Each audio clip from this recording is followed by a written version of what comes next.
12 जून 2025 रोजी एक अत्यंत भीषण दुर्घटना घडली। तब्बल 242 प्रवाशांना घेऊन जाणारं एअर इंडियाचं विमान कोसळलं। गुजरातमधून लंडनला हे विमान जात होतं। त्यात अनेक जणांचा मृत्यू झाला। जे कोणी वाचले त्यांच्या जगण्याची शक्यता फार कमी होती।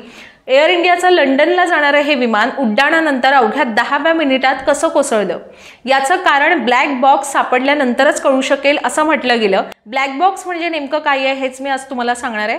ब्लॅक बॉक्स ही एक डिजिटल डायरी असते ज्यात विमानाच्या सगळ्या हालचाली रेकॉर्ड होतात, जसं की विमानाचा वेग, विमानाची दिशा, विमानाची उंची, इंधन पातळी, पायलट आणि सहपायलटचं संभाषण इत्यादी सगळ्या गोष्टी या ब्लॅक बॉक्समध्ये रेकॉर्ड होत असतात।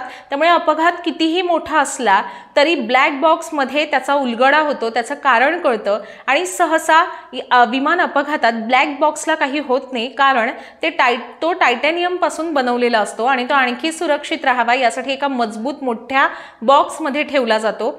नाव जरी ब्लॅक असलं तरी हा बॉक्स काळा नसतो तर केशरी चमकदार रंगाचा असतो, त्यामुळे तो सहज दिसतो।